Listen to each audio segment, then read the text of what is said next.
नमस्कार दोस्तों, सब तक सरल शिक्षा यूट्यूब चैनल पर आपका स्वागत है। मैं जसवीर सिंह। आज हम डिस्कस करेंगे छठी कक्षा का तीसरा चैप्टर पृथ्वी की गतियाँ। बहुत ही महत्वपूर्ण चैप्टर है पिछले चैप्टर के हिसाब से। ये हर बार बहुत सारे एग्जाम में पूछे जाते हैं इस चैप्टर से क्वेश्चन। पृथ्वी की गतियाँ। पृथ्वी की गतियाँ जो है वो दो प्रकार की होती हैं, घूर्णन गति और परिक्रमण गति।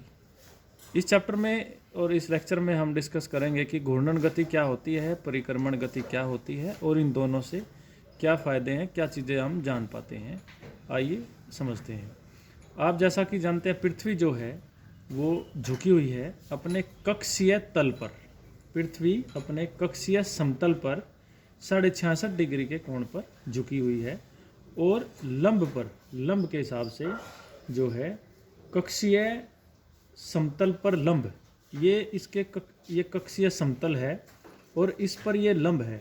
इधर से अगर हम मेजर करते हैं तो 23.5 डिग्री के एंगल से झुकी हुई है। समतल से 66.5 डिग्री, लंब से 23.5 डिग्री एंगल पर झुकी हुई है। तो आप समझिए घूर्णन गति। पृथ्वी ऐसे झुकी हुई एक चक्कर पूरा करती है अपने ही कक्ष पर। इसे हम पृथ्वी का कक्ष कहते हैं। इस कक्ष पर पृथ्वी चारों तरफ ऐसे घूमती है, पश्चिम से पूर्व की ओर, ऐसे पश्चिम से पूर्व की ओर। तो ये प्रश्न कई बार आता है, पृथ्वी की गति घूमने की कौन सी दिशा है? वो है पश्चिम से पूर्व की ओर। जब पृथ्वी पश्चिम से पूर्व की ओर घूमती है तो अपने कक्ष पर वो 24 घंटे में, लगभग 24 घंटे में एक चक्कर पूरा करती है। 23 घंटे 56 मिनट 4 पॉइंट समथिंग सेकंड है, उसको हम लगभग 24 घंटे कहते हैं। तो पृथ्वी 24 घंटे में अपना एक चक्कर पूरा करती है और उससे जो है दिन और रात बनते हैं। दिन और रात। सूर्य, ये इस तरह से हमने एग्जांपल लिया, ये सूर्य है और ये पृथ्वी है, पश्चिम से पूर्व की ओर घूमती है। ये झुकी हुई है, इसकी ये एक्सिस है एक तरह से, ये इसका कक्ष है। आधे हिस्से पर सूर्य की किरणें हैं, वहाँ पर दिन रहता है और ठीक उसके विपरीत आधे हिस्से पर जहाँ सूर्य की किरणें नहीं होती वहाँ पर अंधेरा रहता है और वहाँ रात होती है। ऐसा वृत्त जो ग्लोब पर, ऐसा वृत्त जो दिन तथा रात को विभाजित करता है उसे प्रदीप्ति वृत्त कहते हैं। प्रश्न समझिए, मैंने यहाँ पर आपको बताया था कक्षीय समतल क्या है, कक्षीय समतल पर लंब क्या है, पृथ्वी के घूमने की दिशा क्या है, कितने घंटे में एक चक्कर पूरा करती है और उससे दिन रात बनते हैं। दूसरा प्रश्न यहाँ पर आया, प्रदीप्ति वृत्त क्या है? ग्लोब पर ऐसा वृत्त जो दिन और रात को विभाजित करता है। यह एक तरह से लाइन ऐसी है कि इधर दिन है जो सूर्य के सामने जो पृथ्वी है और इधर रात, इसको हम प्रदीप्ति वृत्त कहते हैं। 1 नंबर का प्रश्न है, प्रदीप्ति वृत्त किसे कहते हैं? पृथ्वी अपने कक्ष पर एक चक्कर पूरा करने में लगभग 24 घंटे का समय लेती है। इसे हम घूर्णन काल कहते हैं। 24 घंटे को घूर्णन काल, और इसे पृथ्वी की दैनिक गति भी कहते हैं क्योंकि पृथ्वी ऐसा दैनिक रूप से करती है। इसको सीखने के लिए आप जो है एक गेंद ले सकते हैं और उसको लाइट के सामने, बैटरी के सामने उसको धीरे धीरे घुमा सकते हैं, तो आप उसको अच्छे से प्रदीप्ति वृत्त, दिन और रात के बारे में समझ पाएंगे। आइए अब हम जानते हैं परिक्रमण गति के बारे में। पृथ्वी की दूसरी गति परिक्रमण गति है। पृथ्वी घूमते हुए, पश्चिम से पूर्व घूमते हुए, ये सूर्य है, ऐसे यहाँ से तिरछी हुई घूमती ऐसे 24 घंटे में एक चक्कर लगाती रहेगी और वह सूर्य के चारों तरफ, ये सूर्य मान लेते हैं, सूर्य के चारों तरफ भी घूमती रहती है और सूर्य के चारों तरफ यह एक चक्कर लगभग 365 दिन और 6 घंटे में पूरा करती है। 365 दिन और लगभग 6 घंटे में एक चक्कर पूरा करती है, यानी 365 दिन में। इस गति को परिक्रमण गति कहते हैं। इसमें पृथ्वी परिक्रमा कहती है, जिस तरह से हम मंदिर में जाके भगवान शिव की परिक्रमा करते हैं, भगवान विष्णु की परिक्रमा करते हैं, ठीक उसी प्रकार से पृथ्वी भी सूर्य की परिक्रमा करती है। हर रोज दैनिक गति करती है घूर्णन गति। घूर्णन गति करते करते करते पूरा जो चक्कर लगाती है उसे हम कहते हैं परिक्रमण गति। परिक्रमण गति से क्या होता है? ऋतुएं बनती हैं, ऋतुएं। परिक्रमण गति से ऋतुओं का निर्माण होता है। 365 दिन, तो अब ये क्वेश्चन आएगा यहाँ कि पृथ्वी की परिक्रमण गति कितने दिनों में पूरी होती है? 365 दिन 6 घंटे में पूरी होती है। घूर्णन गति कितने समय में पूरी होती है? 24 घंटे में, यानी एक दिन में, ये एक वर्ष में, इसको हमने वर्ष मान लेते हैं, यानी लगभग एक वर्ष में 365 दिन होते हैं और 6 घंटे भी होते हैं। वो 6 घंटे 4 वर्षों में मिल कर के 24 घंटे बन जाते हैं और 24 घंटे लगभग एक दिन, और वो एक दिन 4 वर्ष के बाद 365 में जुड़कर 366 बन जाता है, जिसे हम कहते हैं लीप का वर्ष, लीप वर्ष। तो दोस्तों लीप वर्ष किसे कहते हैं? पृथ्वी की परिक्रमण गति 365 दिन 6 घंटे में होती है। वो 6 घंटे 4 वर्षों में मिलकर एक दिन बन जाते हैं और उस वर्ष 366 दिन हो जाते हैं। तो फरवरी के महीने में हम 29 दिन लेते हैं 28 दिन की बजाय। ये है पृथ्वी की घूर्णन गति, परिक्रमण गति। आइए अब जानते हैं पृथ्वी की परिक्रमण गति से किस तरह से जो है ऋतुएं बनती हैं और उनको क्या कहा जाता है।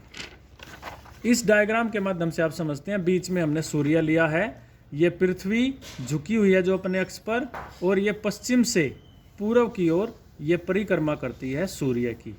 आइए अब हम जानते हैं कि परिक्रमण गति से किस तरह से जो है ऋतुएं बनती हैं। सबसे पहले 21 जून, यहाँ आइए आप। 21 जून उत्तरी गोलार्ध में, ये उत्तरी गोलार्ध में उत्तरी ध्रुव पर, यहाँ ये उत्तरी गोलार्ध सूर्य की तरफ झुका हुआ है, दक्षिणी गोलार्ध सूर्य से दूसरी तरफ है। ये प्रदीप्ति वृत्त है, इतना यहाँ पर एक तरह से सूर्य किरणें उतनी नहीं, ये प्रदीप्ति वृत्त हमने दिखाया, इसमें सूर्य किरणें यहाँ पर सीधी पड़ती हैं। उत्तरी ध्रुव जो है सूर्य की तरफ झुका हुआ है। यहाँ पर 6 महीने उत्तरी ध्रुव पर दिन रहता है और 6 महीने दक्षिणी ध्रुव पर फिर रात रहती है। 6 महीने के लिए लगातार ये बनता है। इसे 21 जून में उत्तरी ध्रुव पर, क्योंकि सूर्य की किरणें सीधी पड़ती हैं, उत्तरी ध्रुव पर जो है उत्तरी गोलार्ध पर जो है ग्रीष्म ऋतु रहती है।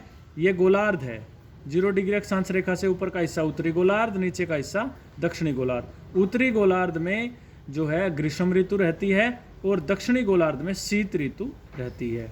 समझिए दोबारा से, 21 जून के आसपास के दिनों में उत्तरी ध्रुव सूर्य की ओर झुका हुआ है, तो इससे उत्तरी गोलार्ध में गर्मी रहेगी, ग्रीष्म ऋतु रहेगी। दक्षिणी गोलार्ध जो दूसरी तरफ है, वहाँ सूर्य किरणें तिरछी पड़ती है, तो वहाँ शीत ऋतु का निर्माण होता है, शीत ऋतु रहती है। और ये 21 जून को उत्तरी गोलार्ध में सबसे बड़ा दिन होता है, सबसे बड़ा दिन 21 जून को, और 21 जून को दक्षिणी गोलार्ध में सबसे छोटा दिन होता है। दोबारा सुनिए, 21 जून को उत्तरी गोलार्ध में सबसे बड़ा दिन, दक्षिणी गोलार्ध में सबसे छोटा दिन। ऊपरी उत्तरी गोलार्ध में ग्रीष्म ऋतु, दक्षिणी गोलार्ध में शीत ऋतु, और इसको हम कहते हैं उत्तर अयनांत। क्वेश्चन का निर्माण हुआ, उत्तर अयनांत किसे कहते हैं। अब ठीक इसके उल्टा यहाँ पर अगर आप देखें, पृथ्वी घूमती घूमती यहाँ आती है, यहाँ से घूमकर यहाँ जाती है। यहाँ पर यह प्रदीप्ति वृत्त रहता है। इसमें क्या है, ये दक्षिणी ध्रुव सूर्य की तरफ झुका हुआ है। तब दक्षिणी गोलार्ध में, इसमें दक्षिणी गोलार्ध में ग्रीष्म ऋतु रहती है और इसके उल्टे उत्तरी गोलार्ध में शीत ऋतु रहती है। जो यहाँ पर उत्तरी गोलार्ध में ग्रीष्म ऋतु थी, अब यहाँ दिसंबर के महीने के आसपास उत्तरी गोलार्ध में शीत ऋतु है और दक्षिणी गोलार्ध में ग्रीष्म ऋतु है। ये 22 दिसंबर को उत्तरी गोलार्ध में सबसे छोटा दिन, 22 दिसंबर को उत्तरी गोलार्ध में सबसे छोटा दिन होता है और दक्षिणी गोलार्ध में सबसे बड़ा दिन। उत्तरी गोलार्ध में सबसे छोटा दिन 22 दिसंबर को, और उसी दिन दक्षिणी गोलार्ध में सबसे बड़ा दिन होता है। शीत ऋतु उत्तरी गोलार्ध में, ग्रीष्म ऋतु दक्षिणी गोलार्ध में। इसको हम दक्षिण अयनांत कहते हैं। दूसरा क्वेश्चन बना दक्षिण अयनांत, ये कब होता है, 22 दिसंबर को। और उत्तर अयनांत कब होता है, 21 जून को। उल्टा है एक दूसरे के, बिल्कुल आप समझेंगे, प्रदीप्ति वृत्त से आप समझ सकते हैं। अब इधर लीजिए, 21 मार्च को पृथ्वी जो है, 21 मार्च को सूर्य किरणें सीधी पड़ती हैं। इसको हम विषुव कहते हैं, क्योंकि उत्तरी गोलार्ध में भी और दक्षिणी गोलार्ध में भी 21 मार्च को दिन और रात बराबर होते हैं। उत्तरी गोलार्ध में वसंत ऋतु होती है और दक्षिणी गोलार्ध में शरद ऋतु होती है। सूर्य की किरणें पूरी पृथ्वी पर पड़ती हैं लगभग समान रूप से। तो उत्तरी गोलार्ध में वसंत ऋतु, दक्षिणी गोलार्ध जो झुका हुआ है वहाँ पर शरद ऋतु होती है। इसको हम विषुव कहते हैं, जिस दिन और रात बराबर होने को विषुव कहा जाता है, और वो 21 मार्च को होता है। ठीक उसका उल्टा नीचे 23 सितंबर को फिर विषुव का निर्माण होता है, और अब उत्तरी गोलार्ध में शरद ऋतु और दक्षिण गोलार्ध में जो है वसंत ऋतु का निर्माण होता है। ये भी विषुव है, ये भी विषुव है। ये 23 सितंबर को होता है। यहाँ पर भी दिन और रात जो है लगभग बराबर होते हैं। तो इसमें आप समझे उत्तर अयनांत क्या है, दक्षिण अयनांत क्या है, विषुव क्या है। विषुव 2 है 21 मार्च को और 23 सितंबर को। पृथ्वी जो है ऐसे घूमती है पश्चिम से पूर्व की ओर। घूमते घूमते किस तरह से उत्तरी और दक्षिणी गोलार्ध में ऋतुओं का निर्माण होता है, ये आप समझ गए होंगे। अब ये मेन चीज़ क्या है इसमें समझने की, वो है पृथ्वी का झुकाव। जो पृथ्वी का झुकाव है और सूर्य की किरणें वहाँ जाती हैं, तो इससे पता लग जाता है कि ये उत्तरी ध्रुव की तरफ झुका किरणें किस तरफ ज़्यादा हैं। इस तरफ जो है ना, जो सूर्य के सामने होता है वहाँ गर्मी ज़्यादा होती है, और जो सूर्य से दूर होता है वहाँ सर्दी होती है। ये यहाँ पर दक्षिणी ध्रुव झुका हुआ है, उत्तरी ध्रुव दूसरी तरफ है। तो उत्तरी ध्रुव पर ठंड रहेगी और रात रहेगी, और दक्षिणी ध्रुव पर जो है गर्मी रहेगी, दिन रहेगा।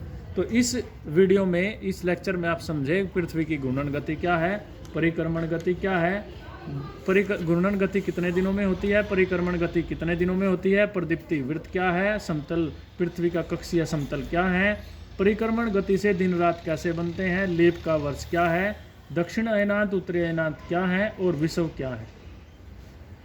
अगर कोई डाउट रहता है तो आप कमेंट में क्वेश्चन पूछ सकते हैं। अगले लेक्चर तक धन्यवाद।